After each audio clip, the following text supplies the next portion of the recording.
As the golden hour just before dusk ascends upon the port of Tampa, photojournalist Carlton Ward Jr. takes aim at Tampa's cultural heritage.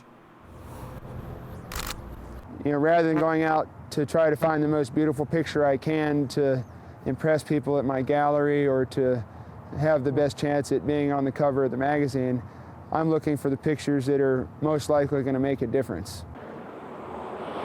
Finding those photos that make a difference has taken him all over the world, but Ward's passion for conservation always brings him back home.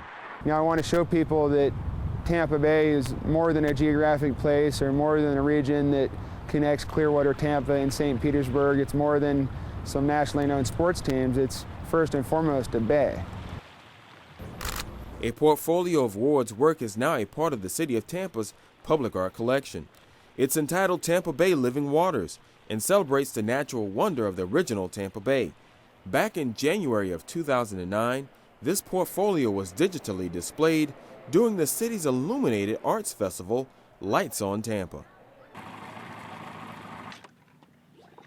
Ward and other eco-conscious photographers are at the head of a new movement called conservation photography. But Ward says there's nothing new about it. Since the beginning, and really from the origins of nature photography and photography itself, there's been a call to action. The photographers have been out there bearing witness to a place that needs the public's attention and needs effort for preservation. His preservation efforts have taken him from Florida shrimp docks to the state's cattle-rich interior to the mouth of the Alafia River. Anywhere Florida's natural environment or cultural norms are under stress, Ward will be there.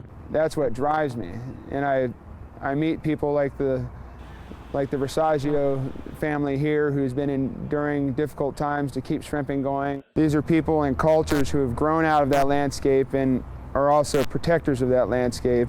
People who are on the ground fighting the fight for these places, and I want to make their stories known.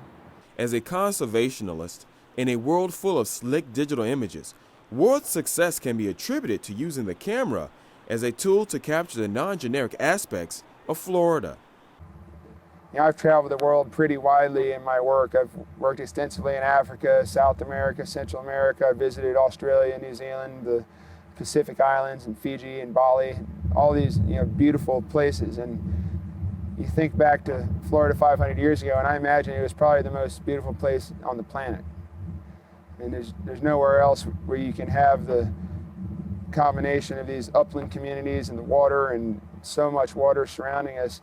And there are vestiges of that original nature still left. And I want to show that and help preserve that. This is Frank Crum reporting for Spotlight Tampa.